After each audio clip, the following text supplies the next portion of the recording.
All right. Well, welcome everybody to Monday's CyberCall. Gary, I think it is the last Monday of the first quarter. Is that correct? It's hard to believe. The second quarter, first half. Sorry. Second quarter, first half. You're right. So everybody's coming on. I was like having palpitations again after last week where we couldn't get Gary. You weren't here, but for some reason, the normal link that invites our guests wasn't working. But it looks like we have folks popping in, which is great. And so welcome everybody. Just let me know if you all can see us okay out there in the virtual. Yep. Hey, okay, awesome. And what kind of temp is it? I hear, what do they call this? The iron something, Gary? The heat. Isn't it the dome? Are we under the dome? Yeah. Dome. What? I don't know why that name, but yeah, supposedly. Yeah, my dog won't go out. He doesn't like the heat. He won't go out. Yeah, it's crazy. It's super hot in Maryland. Thanks all for letting us know. Okay, so just as an FYI, we're hopefully going to get Net Lynch, the CISO of Kraft Kennedy, joining us as our third co-host.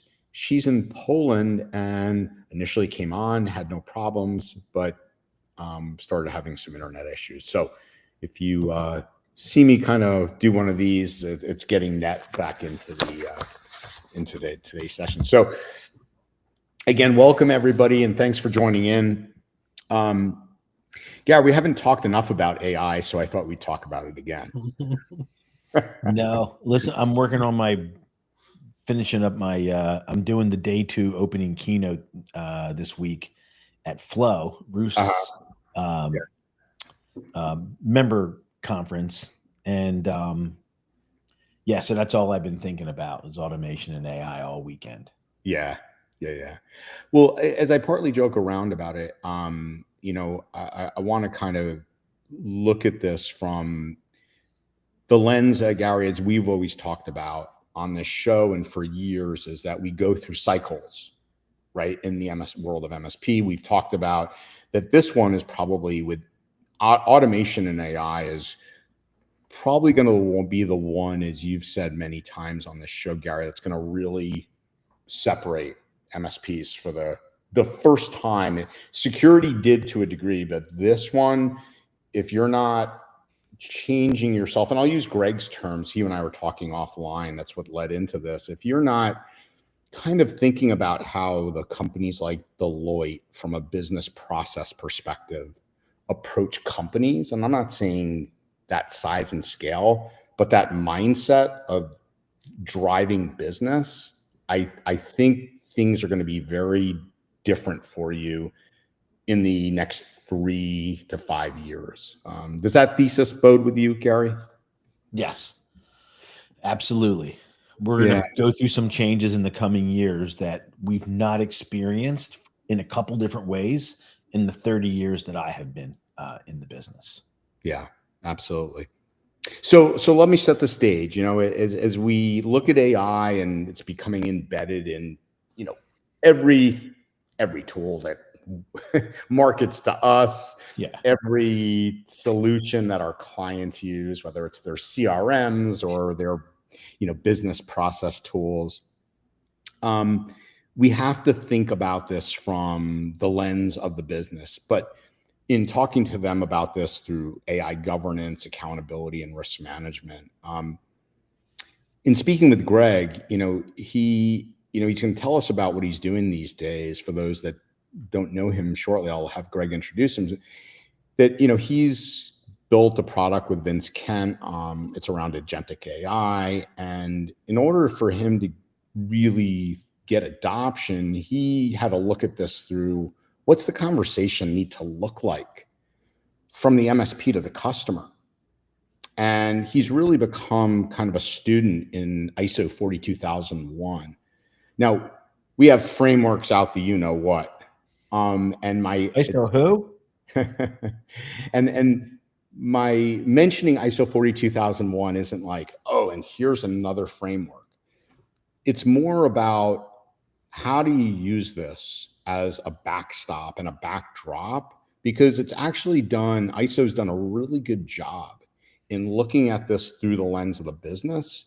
And, Greg, I have to applaud you how you've kind of adopted this as a means, and how you've always looked at things through the lens of the business as somebody that's run a large business operation for 15 years. So with that, for the first time, I'd like to welcome you to the CyberCall and really appreciate it. For those that may not know you out there, if you could tell a little bit about yourself, what you're doing today, and we'll get right on into it. Yeah, well, thank you for having me, first of all. First timer, as you said, so go easy on me, team. Where I see a lot of people chiming in. I'm sure there's going to be a lot of questions, but listen, I've just come off 15 years of working with ConnectWise. I was a business leader and development manager, so really kind of oversaw our operations and the growth outside of North America. So long lineage, and prior to that of being individual contributor and building teams, growing teams, and really that go-to-market motion with MSPs. So have not only the experience, but I think like all of us here, it's in our heart, it's in our blood. Been in there long enough where we do it because we love the space that we're in. So taking some of this knowledge over the past couple decades and really trying to apply it now to the world of AI, and what can we do to help bridge this gap that Gary just highlighted and you highlighted. I mean, this is a inflection point that's going to be huge. I don't need to tell everybody here. I almost feel silly saying some things that when they come out of my mouth because they're spoken so often that it becomes commonplace already. But you really make sure that the nuts and bolts are taken care of, and hopefully that's what we'll kind of address today, is starting from the ground up, and we can go from there. And hopefully it gives people some things to think about and ways to build their practice. Yeah, absolutely. That sounds great, Greg. And just just real quick. So Vince Kent, who's a longtime MSP, built cloud IT, was Lyra's CTO for many years, starts Syn3.0. Can you just real quick tell us what you're doing, like what it is, just 30 seconds, what you guys do? Yeah, look, Vince is a visionary. For anyone that ever talks to him, understands that he has a real good handle of technology and kind of where things are going. And, his desire to really, I think it's the same as mine as we look at kind of the age and the demographic we're at. This is our last, I would say, last technology wave that we may experience. And he's kind of going all in and seeing where the technology is, kind of building this team to produce an agentic AI platform, something that in our space, to my knowledge, is a little bit different than anything's out there. So we're taking an approach and we're really, again, leaning on working, as you said, Andrew, with the MSP to monetize and to get with their customers and to help build that plan, that strategy, and really make the AI real, where a lot of people feel like it's kind of intangible right now. Yeah, great. Okay, Garrett, over to you. Yeah, so let's start on why you're kind of all in on this pursuit of AI as an MSP strategy. Maybe give us, some of the start with some of the basics of different types of, large language models, and how we can start to categorize these. Give us a starting point. Yeah, so I guess the all-in aspect, I think people have to believe in it, and people have to want to go on the journey, right? Because MSPs have 900 million things to do, and one more thing on their plate is not what they're looking for. So I think there has to be some sort of fundamental understanding that this is transformative, and it's something that's a game changer, and people have to kind of believe that. But from a language model perspective, if we just talk about the definition of the language models, right? In its truest sense, they're just kind of predictive word kind of generators, where they have no static memory or retention. It's just they understand the context and they're going to give you an answer. It's what you build around there that makes it valuable. So now we're getting into language models being able to not only see text but images and voice and video. So we're talking getting much more robust about what it can consume. And so if we look at the language models themselves, I think each of them, if they were kind of generated from the internet years ago, and they each have their own kind of strengths and weaknesses. But just to name a few, if GPT obviously is the most widely, I think, accepted, 500 million logins on a weekly basis. They came with a very intuitive interface and easy to use, and the context and the results were pretty good. And of course, they've gotten better with iterations. If you look at Claude, they kind of build themselves as a safety and an ethical, model where they actually have third-party ethical, consultants that they hire to make sure that the results are what they expect it to be. And they use a binary system, a 0 and 1, that when these returns come back, they can actually grade these returns and course correct as they're collecting and they're curating these models. Llama is good for developers and researchers. Gemini, large data sets. If you think of Google's kind of forte and kind of what they've done well, of course, it's attached to the Google ecosystem, but they each have their own strengths. So I'd say they each have work to do because they all come from a position of strength to make sure that they can apply and start to get the actual understanding of the deficiencies they have. But ultimately, that's kind of some of the basic ones. There's Mistral and XAI and others. We could probably talk for a while on those, but that's the basis of the language models. Gotcha. So Andrew was saying, like, you do a lot of reading on this, right? Like in terms of the business research and projections of what the impact of AI will be. And you mentioned one thing from McKinsey called AI paradox. And can you tell us what stood out in that article and why it would be relevant specifically to MSPs? Yeah, so the article it's interesting. It talks about the amount of people that are using generative AI today, upwards of 80%, is raising their hand. They're trying something. But if you ask people in the room what business impact, you'd be hard pressed to get people to answer that they found fundamental change to the business that they can quantify, right? That's the paradox. Everybody's doing it, but the quantifiable piece is still a head scratcher. So they break it down to really kind of looking at this imbalance of the horizontal versus the vertical application. So the horizontal you think of right now as current state Copilot, there's different people in lines of business that are using it and seeing results, but it's a couple inches deep and it's diffused across the organization. It's not focused and it's not powerful and it's not concentrated. When you look at a vertical application, you have deep domain expertise. You have something that actually is highlights inside of the core of the business. And really a lot of these are kind of in pilot form. And the argument was, if we're going to get where we need to get to as a society and MSPs using it, you've got to get to agentic AI. You got to get to more of these vertical applications and less of the horizontal. So that was kind of the lesson of that paper. Yeah, I mean, I see it like I get to see things like for 1,000 MSPs every quarter. Couple of the numbers we see how many tickets per seat get generated, and we see what their efficiency in closing tickets, like seats managed per total employee, technical employee, support desk resource, like all the levels.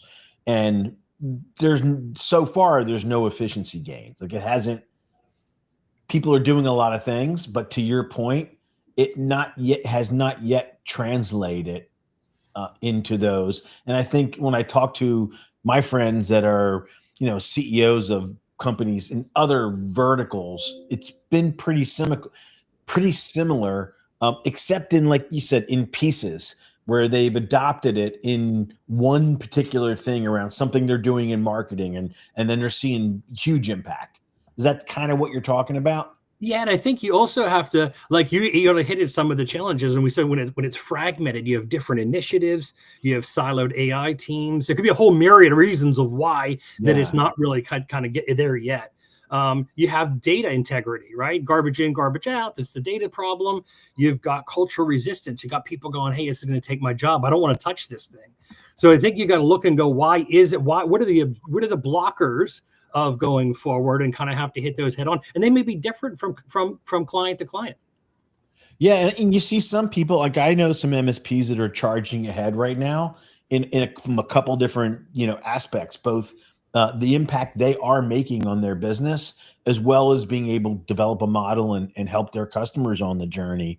But I think that's still the exception to the rule. And I think a lot of MSPs, they're going to wait, like they kind of did with security, until software companies and platforms kind of figure it out and raise the poverty line, together. And so that's kind of the way it's worked up till now. But I want to ask you, like today, how you think MSPs should be, inserting themselves or working with customers along their journey. And then do you think the MSP's role will change in 2 or 3 years?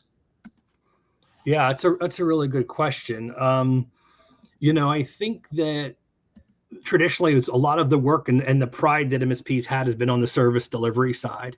And dare I use another overused word, but I have to say it. You have to change the focus to the business outcome, because that's what we're going to talk about. If you really want to talk about making a difference, you've got to have something in the business that you're going to be able to quantify.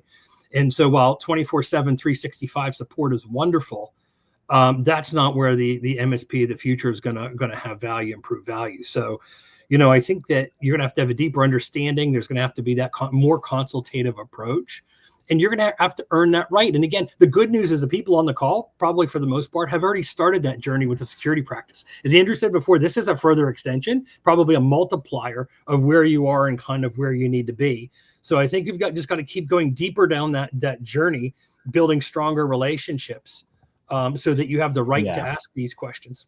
I'm a little concerned about that generalization based on my view. I feel like MSPs, shockingly, the number of MSPs, and then even within an MSP, the number of customers they're truly strategic with, based on my definition, which is they're dealing with someone who's the decision maker, who sets the strategy, controls budgets.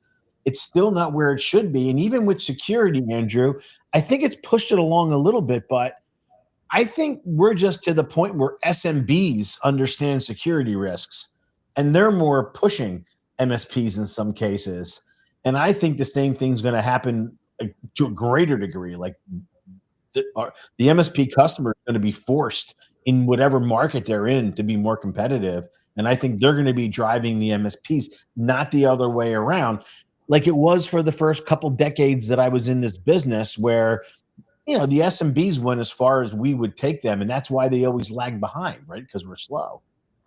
Yeah, Gary, do you feel because this is my term, right? AI speaks the language of the business. It's what efficiencies can I gain? How can it impact revenue? How can it impact your operations, et cetera? Whereas, and a business leader can go, oh, that's speaking to me, versus the way tech and security doesn't. Yeah, you can't get away with it without getting there with AI.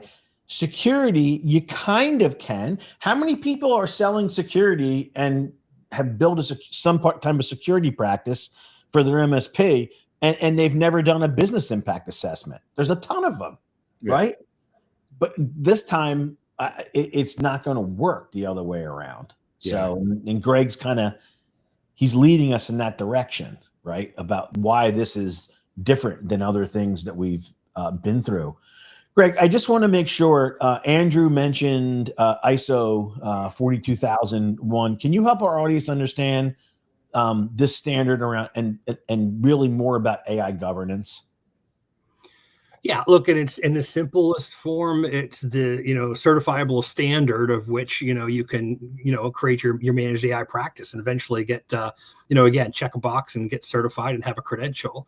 The balance, I kind of think of it as a scale. I think of opportunity, innovation, all the goodness of getting people kind of ready for AI. But then on the other side, you've got to temper it. You've got to equal it out with analyzing risk analysis and governance and kind of oversight, feedback loops, everything, audits, all of the things you would think about in order to run a good practice. So that scale has got to be equal, so that you don't get, you don't want to have too much where it stifles you, and you don't want to have it run away where you're not doing taking the proper steps to kind of keep it in check. So that's what 42,000 is all about. And it's and as Andrew said, it's traceability, it's transparency, it's reliability. Those three things is kind of what it's meant to do, and it's in layman's terms, so it's easy enough to follow and easy enough to implement. Yeah, and I think that we're already seeing there's other kind of regulations you're seeing by country and even by some verticals that are requiring people track drift and all kind of. And I think we're just going to see more and more. I don't think it'll take as long for that to develop as it did for security. It was left to languish before, we started getting some progress in that area. So I think this will go faster. And Garrett, to your point, if you think about security too, right? We've been doing this for a long time, 5 years, me, you, Phyllis for 3.5 of them. And as we've talked about, it's been more the carrot in security than the stick that's worked. And as we've talked about again on this CyberCall, Garrett, cyber insurance did more for implementing security than compliance did, right? But it took a stick, right? This is going to be, I think, a little different. And maybe insurance will play the same role. Yeah, it actually may. Yeah. So, all right, I'm going to hand it over to Phyllis. Yeah, thanks, Gary. So, Greg, you mentioned AI audits. So, why should MSPs be acting like the Big Four? And can you break that down for us and what that actually means for an MSP? Yeah, when I say act like the Big Four, hopefully it's not so much as a transformational idea as it sounds.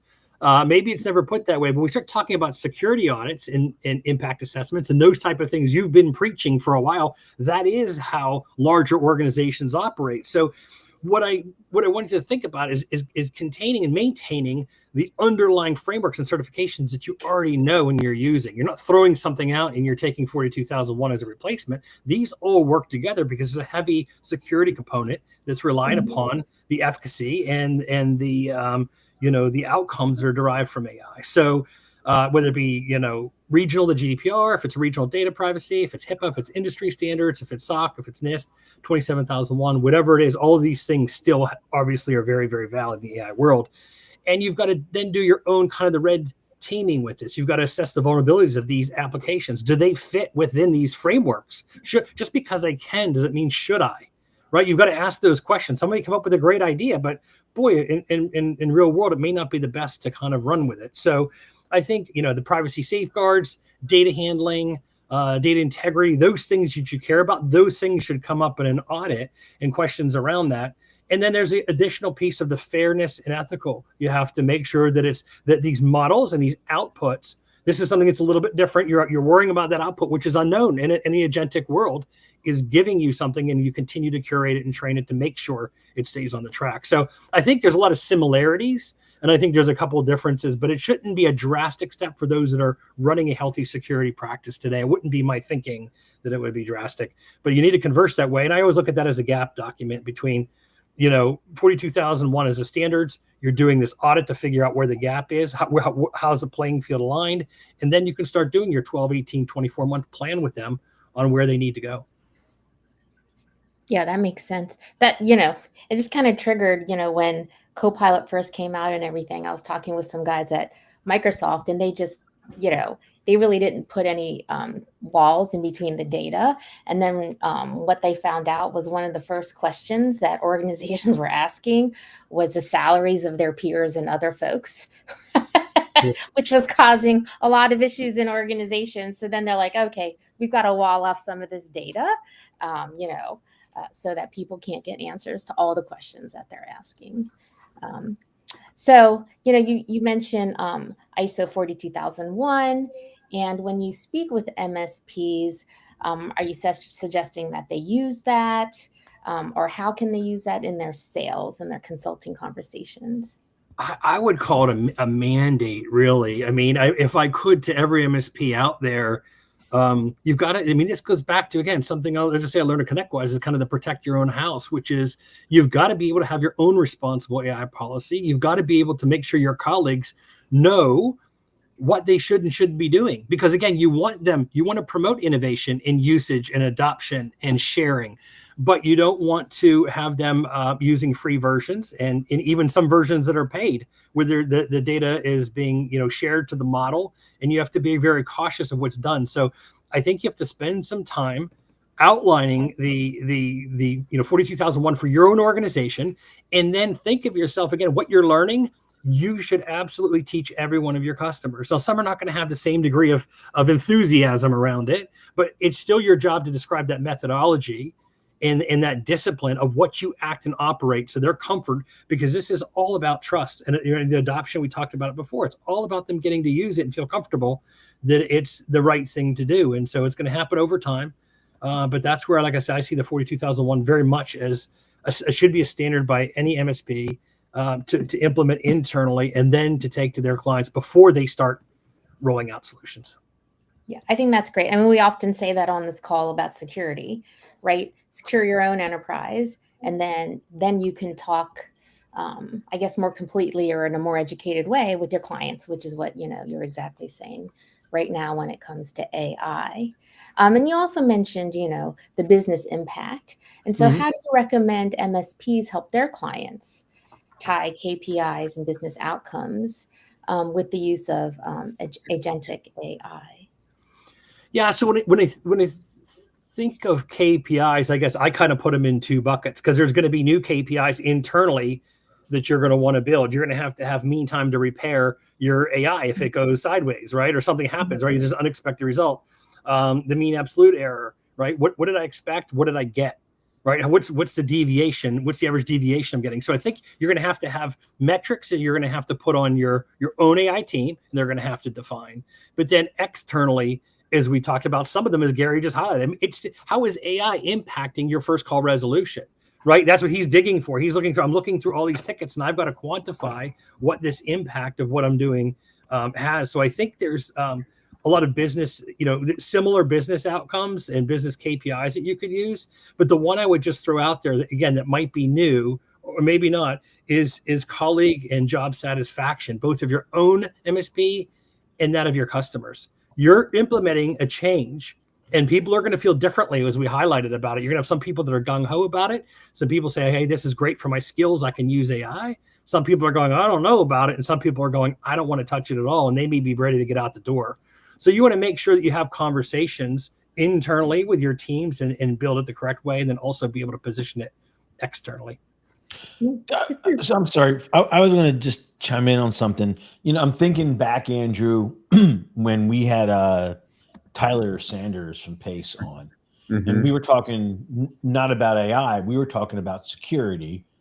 And what I remember from our conversation was when he said, when they finally brought in an expert and someone who was accountable, but somebody who was really in charge of changing the culture to a culture of security. Right. Until that happened, they really weren't able to get their customers where they wanted to get them. And I feel like, Greg, the same thing is going to have to happen here. I think it's going out and talking about AI and these things is like what MSPs were going through with security when they didn't have a culture of security themselves, and they didn't have their own security completely locked down. They weren't living it, Yeah, I think then the only thing I would add, though, is 500 million logins a week at ChatGPT. Could soon to be 1 billion at the end of the year. 35 million chatbots per Google's last earnings release. These are being created and used with or without MSPs. So yes, we will have to see this and plant that, but there's a big push going on where people are, even consumers are using it. Some folks joining in saying they're using ChatGPT now. How are they using it? I think there's a push, and a pull in the marketing that's going on right now. It's never. Yeah, but what you're saying is, in that case, then your customers know more than you. No, yeah, I think they do, right? They're because they've used GPT, but no, I think that there's enough there for them to certainly start asking questions and drive the demand, drive these conversations. I have more MSPs that go, people are coming to me and asking me, and I'm not really sure what I should say. But that's the point. That's what I think the point Gary's making, yes. Greg. That do some of the your customers come to you and say, got a security audit from one of my big clients. MSPs love that conversation, right? Been trying to get my customer for years, and now all of a sudden they're going to meet all these controls because they're going to lose their client. What I think, Gary, what you're saying is, hey, when they come to you and you don't know how to answer this in a business process or walk them through a logical process of how to implement or consider AI and really understand what we've been talking about for years. Hey, you use XYZ for your manufacturing process, right? How are you thinking about using it now? How are you thinking about, I think that's what you're getting at, Gary, is that now all of a sudden you're going to expose yourself potentially to go, gosh, yeah, we had more of an advantage right from the beginning. We always knew more about security, even when we weren't that great at it. We knew more about it than our customers. I feel with AI, it's adjacent to our knowledge and skills of our teams, and it's not always the case that we know more than some of our customers. That's different than we went through with security. And I think it's an urgency for MSPs to close that gap of what's adjacent and what's core to their skill set. Gary, and to that point, do you think this could be part of the two, is that I'll use the big companies, SentinelOne, CrowdStrike, whatever, they're marketing to us, MSPs. Yeah. Yeah, so they marketing to corporate big enterprise, but they're not really marketing to the SMB about blah, blah, blah, blah, blah. The AI companies are going, you talk about any line of business application, take anything, CRMs, whatever, they're speaking to our customers every single day. That's the difference, I think. Yep. I'm in agreement. Yeah. Phyllis. Yeah, sure. This is a little off script, but when you talk about the KPIs and all that stuff, and we had mentioned, I think earlier about, perhaps part of the fear of adoption of AI is people losing their jobs or, thinking some of their tasks are going away. How do you address that at all when you talk with MSPs? And if so, how do you do that? We try to work with every individual and the companies that we speak to, and it's the people with AI and the capabilities have this superpower, right? They'll be supercharged. It's not a matter of necessary replacement as we see it right now, but I think the people that know how to use and lever will have a much greater chance of success and productivity and just in general. So we don't see it as an eliminator as much as a multiplier, right? Right now it's an enhancement. It's not meant to replace somebody. It's meant to give somebody those superpowers to then be able to do more. Okay. Let's talk about the ISO framework. So clause 5.2 requires organizations to define and document an AI policy that reflects the organization's purpose, values, business goals, and AI-specific risks and opportunities. We're just talking about, you kind of were just pointing to this, so how should MSPs, or why should they really embrace this and use it as a differentiator? Yeah, well, look, I think this is why I say this message of responsible AI is good for prospects and clients alike, because everybody wants to kind of talk about it and engage. And what could be better is if somebody does subscribe to the theory and they're working with you, you're collaborating, and they're telling you about their company values and what their goals are, right? It's kind of an opener where if you're using it as a framework of which you need to both operate, and they understand that, I think it makes the relationship, again, much more collaborative, where, again, in years past, I think a lot of times, technologists will say, hey, I'm kind of the smart person. I'll fix it. I'll get back to you. We'll do. It's got to be a lot closer. It's got to be a lot of we and us, and less kind of me and my and I in the vernacular when you're speaking with partners, so they understand that you're on this journey together and you're going to help them shape that based upon the direction they want to go. Got it. Hey, Gare, do you want to ask the next couple questions and then I'll come back? Yeah, sure.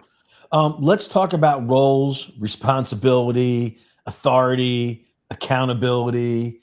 Like, who is accountable for AI decision-making in like that question in your business today? That would be one of the questions, right? That we would ask. Because we know from security, we ask that question to SMBs and it's deer in headlights, right? It doesn't really land. And I think I wanted to get your view on this, having run a global operation and seeing how decisions get made. Garen, after Greg does that, I'd love to get your thoughts on, someone that, built a software around this and process. Are you starting to think, around this, for my IT process about this? So Greg, you first. It'd be great. Yeah. I think when you get deer in the headlights syndrome, it could be analysis paralysis, whatever analogy you want to use. The symptom is being overwhelmed, and so I think that's where you have to break things down to basic components. And so when someone says who's in charge, I don't think it's if someone feels a shift, who's the key stakeholder, who's the extreme owner, whatever methodology you use to drive the business and the language that you want to use. You have to let them know that you're there to support them. Again, this is going to take the work of the MSPs to be there behind that individual and that team.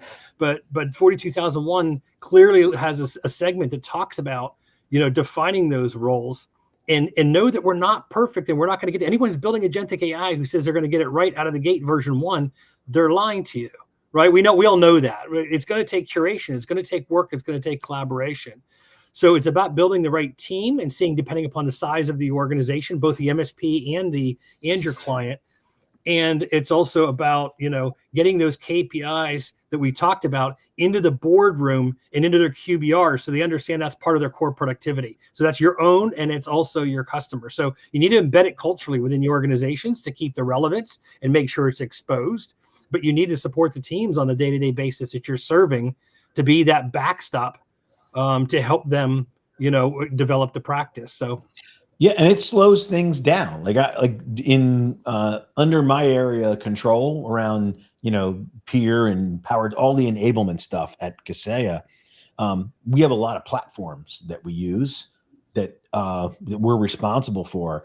AI is a huge opportunity, but there's all kind of governance within Kaseya, and so with it, you have to be willing to live that it does slow down how fast you can run, just like security does. It slows things down in some cases in order to do it safely. And that's the balance, I think, that companies, as they're learning about this, are going to have to find. So let's take it one step further and let's talk about data and input controls. So like what data is being used to train and prompt your AI tools? Like, is it proprietary? Is it regulated? Is it customer owned? Andrew, we talked about that a few weeks ago, right? It's like, what do your agreements look like with your customers? Because some of the most powerful data we're going to use is customer data, but we have a relationship and many times a contractual relationship with those customers. So with that, how are you advising MSPs to help their clients like audit this, internally and their contractual obligations that they have with customers? Yeah, look, that's a really good question. The data should always reside, with the client. So it's not a matter of taking or using the data to train models. This is our view. Again, everybody's going to give you maybe a different opinion or different view. This is our position. We're here to help train that agent. So we're using the files, the databases, the APIs, the websites, whatever you want to put inside of there as an input. We're there to help curate it and really tee it up so that you can make good use of the language model. That's really, I see, the job, the efficiency of what we're doing. And so that's what you have to do, is make sure that it's maintained. You have record of it. You have logs of it. The cloud providers like Azure are getting better about some of the controls that if you're in their data centers, what you can apply. There's ways that you can obviously test then the RAG results, as well as the login management of your tenant, see who touched the data, where, when. So there's a series of things that you can do, and audit trails and pieces that you can employ. But the main part should be that the data that you're using, you should better be in a system that keeps it separate than the large language models, and you should be able to help your customers understand why that's really, really important from a privacy standpoint.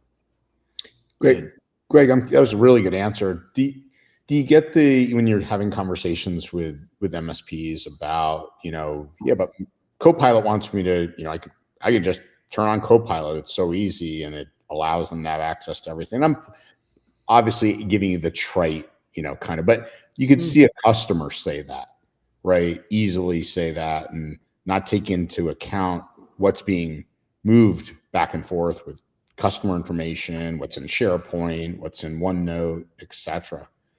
How do you take into account those things when, the customer is going, yeah, but Microsoft says I can just do this. It's easy, Yeah, look, I mean, again, Microsoft is going to be best for the Microsoft environment. I'm sure that they'll adapt over time, but they're not going to do anything to jeopardize, I wouldn't think, to kind of integrate or to do, maybe make those connections early on, because they have a lot of money they have to recoup. We all learn, we see on the news every day how much people are spending on their operations, right, in order to build this out. So I think while it's going to be very secure, very practical, and very usable, it's also going to have its limitations. And that may be some of those things you talked about, is access to the data, being able to customize the data, being able to build these bespoke applications that your customers want. They're still certainly serviceable, and they're achievable, and they're doable. So I think you can really do both. I don't think it's not a bad, Microsoft is a good solution. And like I said, I think it's primarily, it depends upon what you want to build. Yeah, absolutely. And Greg, if I could give you one more question, because I think we have a little time before we go to Phyllis for the last two. And threw a great question in here. So, like suggestions to SMB customers are primarily going to deploy agentic AI through SaaS. What will the role of the MSP be there, Greg? And do you have a different take on that? Yeah, look, it's going to be deployed, but again, if you work with OpenAI, for example, or ChatGPT directly, right? If you're building your practice on that, there's no consultative approach. They're not good at going downstream. They're selling product, but they're not meeting with the customer. Over time, could they get it? Could they produce enough content, and the people that want to self-serve do it? Perhaps. But this is the inflection point we're talking about as far as injecting an MSP back into the value chain, the supply chain right now, and stepping back in and saying, these are all wonderful tools, but let's do it responsibly. Let's do it with a methodology. Let's do it with practicality and adhere to a plan. And I'm here to handle that locally. So I think that's the job is yes, there'll be this, through SaaS itself, but I think there's that role of the MSP to play. Did I get that, or no, did I miss that? Let us know if that makes any sense to you. And I guess also how bespoke those solutions, Greg, can be to their line of business apps too, right? Sure. What you really could see a lot of business apps, sure. And that could be another database, another source, right? That could be consumed in the agent. So the answer, generally speaking, is yes, it's a matter, even if the data is unstructured, we're finding ways to make sense of screenshots with a frozen field to be able to inject that into a report. So as technology, as it keeps coming along, the capabilities of turning unusable data into usable data is changing as well. So again, I just see the MSP, if I was starting a business today, or I was starting this practice today, remember the practice requires unique time, talent, and treasure that you have to apply to this discipline, right? It's got to be about relationship build. We talk about the KPI definition, the business outcomes. There's got to be a complete different hyper focus on what those vCISOs are out there doing and what they're trying to achieve in order to kind of advance that to that level. So that's the role of the MSP, is to make sure they got that nailed, and then worry about building on the back end or what tool it is. A customer doesn't need to know that. Gary, do you think, before we go to Phyllis, do you think at some point there will be we've got the vCIO, the vCISO. Will there be somebody in an MSP, the more mature ones first, that you would say, yeah, I can align role to customer to MRR, et cetera? 100%. Yeah. I mean, if we're going to pursue as MSPs our role in the SMB automation journey, then it'll have to be a delivery area with all those same things that we know only get accomplished through roles, process, metrics. So yeah. Are you seeing some of the ones you sit on some boards or some bigger? Are you seeing some get out there early that you see some semblance? They have the beginnings of those teams, and they're delivering, automation as a service today. I love it, Ann. Yeah, Phyllis, over to you for the last few. Yeah, sure. So of course we have to talk about supply chain and AI, just like we talk about supply chain and everything. So if we talk about supply chain governance, how should MSPs be advising on third-party AI vendors and platforms? Yeah, that's, like I said, that's another really good question. I think you have to look at each relationship as it stands and probably, rank the importance. So there's people that are building rubrics of the a risk assessment after meeting with the vendors themselves. I think that you have to look at kind of the life cycle of procurement, oversight, and then even decommissioning, said supplier. I think there has to be a life cycle of itself that it takes on, that you have to be able to do a 360 on and be able to make sure that from inception to decommissioning that you have it covered. And, I think you got to mandate transparency. The same principles that we're talking about here, you should require those of the vendors. So what are they doing to uphold and to, be part of that framework? And again, I think it's not an all or none. So it's not if someone says, hey, we don't have it, even if it's a different vendor, say, can we get it together by October? Let's make something agreeable. We've got to go on that journey, right? So not every vendor is going to be switched on and have it ready to go if that's not their forte. But I think you could be the driver and communicate that transfer. Here's what I expect. If you're going to be part of my supply chain, here's what I need from you. If you need help with that, I'll help you write it. I'll help you write your own responsible AI policy. We'll sit down and we'll be able to do that. And so I think those are the type of actions that you have to make sure that, that you have a handle on the rest of the supply chain, and that you're looking at it from a 360 view. I got to imagine though, right, Phyllis, if you don't have a security page at this point of how we handle your data, about how we do incident notification, like that's got, like, those fundamentals have got to be in place about, just out of the get-go, because I don't know how you can go to the next step with AI without those things, right? So Exactly. I would imagine we're looking for at least the fundamentals first. Yeah, absolutely. Absolutely. And for all these things that he's talking about are very practical, right? In this ISO specification. And so these are things that, like, in my opinion, we should be doing as a general practice, and we should have been doing it with security. And now here comes along this other thing called AI. You've got to kind of follow those best practices as well when running your business or when trying to consult with another business, right? And offer these services up. You always have to think about all these things. And I'm going to cartoon it like, Greg talks about the life cycle, but about the life cycle of, the whole entire process of offering a new service like security, now like AI, and you're looking at it and you're looking at all the impacts that it can have on your business as well as someone else's that you're going to support. But we didn't have every software vendor coming to them. We didn't have every one of their employees playing around with security like they're playing around with AI today. And and I talked to 10 people who sat around doing some basic stuff, with AI that they think is like a miracle. And now they want to go out and approach small businesses about helping them. They aren't considering any of the stuff that we're talking about today. So all that's much different in terms True. of I mean, you're right. security. You're right, because you've got, like, kids using AI, and my kids probably know AI better than I do and all that kind of stuff. Go ahead. Do you think, you're beginning to work on version 9 for the controls? Will we see whether this falls into service provider management, whether this falls into governance? Do you think we'll see something in the controls around this? It'll be interesting. I'll have to, within a year where we are with AI. Like, if I were to say today, it really is, as Greg pointed out, and we've talked about, it's like the data that you're using, like AI is just another application on the enterprise, and you would use, kind of the same security best practices. And today you don't see much difference in the threat landscape as far as AI is concerned, right? What you see is like things happening faster and being better.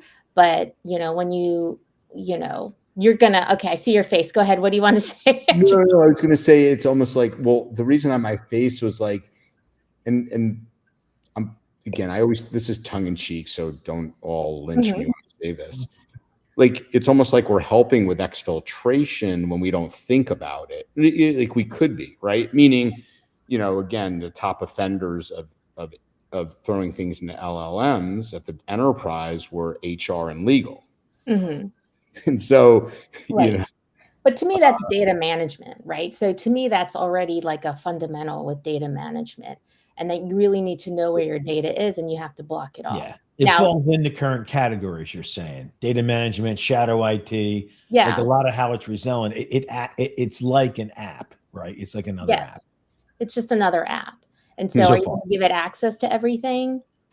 No, you really shouldn't be. Again, Gary's like everyone's using it, but should I be going to ChatGPT, using my work account to like summarize notes, or governance is a huge thing right now. When you mentioned governance, I think it may be worthwhile to do something on AI governance, and you have to think about these kind of rules in place, in my opinion, around like, should I be using ChatGPT from my work laptop just to figure stuff out, just to get things done?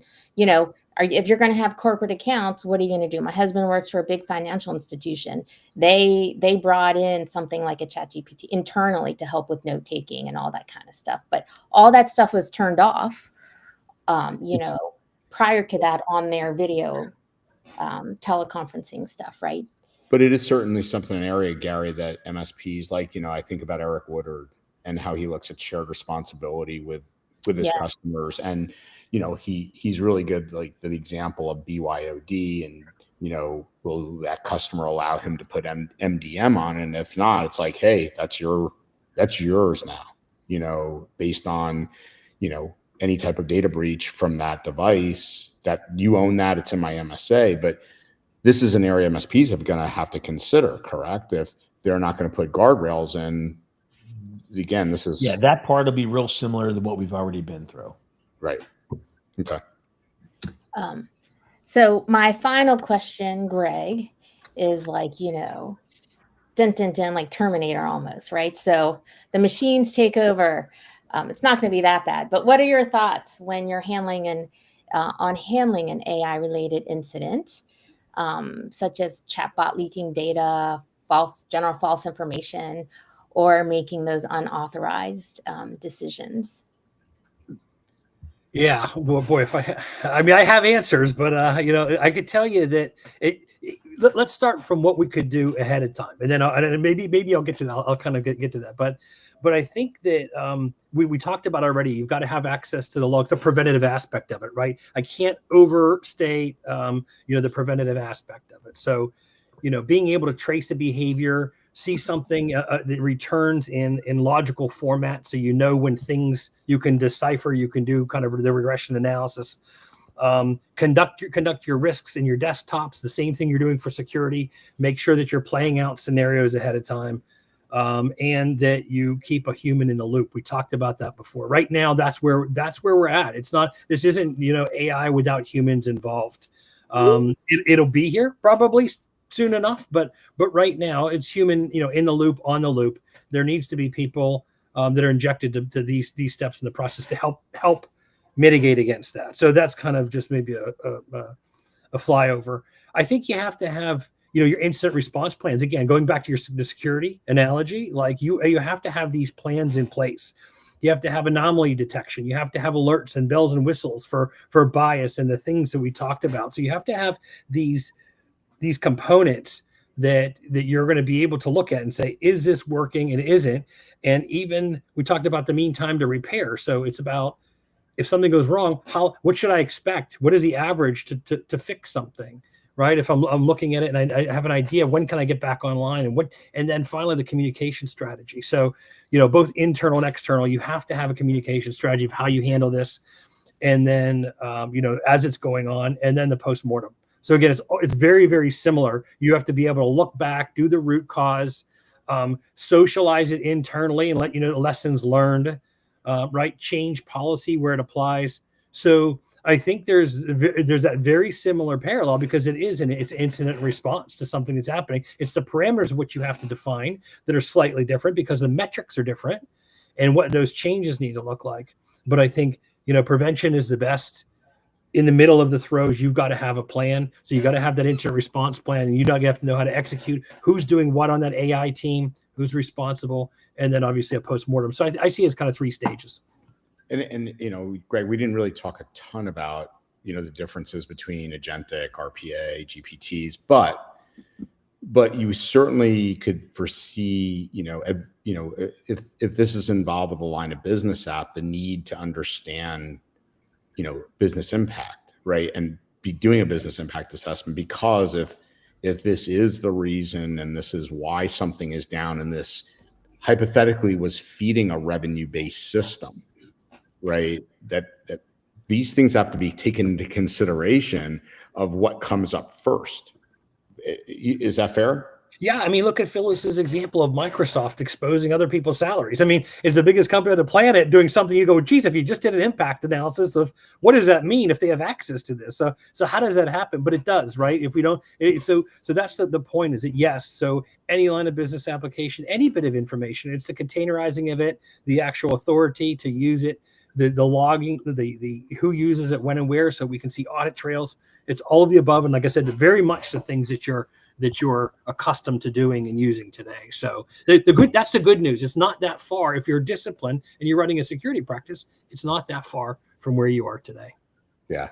Greg, thanks a million for coming on. Gary's internet, he messaged me, his internet blipped, nets didn't work. But you showed up, Phyllis stayed on to the end, and you all out there stayed to the end. I put Greg's LinkedIn. Your background still says ConnectWise. Yeah, I got to change that. I know I've been told. I got to get my bot on that, Andrew. I got to get my virtual Greg on that. But Greg, that was really good. I really, again, appreciate you bringing this framework and this way you look at things, which is from a business perspective. It was really, I think, impactful and enlightening, and again, I thought helpful to all the MSPs out there. So thanks for coming on. Thank you for having me. Yeah, I appreciate it. Thank you. Yeah, Phyllis, awesome seeing you. Hey, everybody. I think we'll see you before the 4th. I forget if I do or don't, but if I don't, we'll be back again next week. No, we'll see you back right before the 4th. So Take care, everybody. William, wonderful seeing you. Take care, everybody. Bye now. Thank you.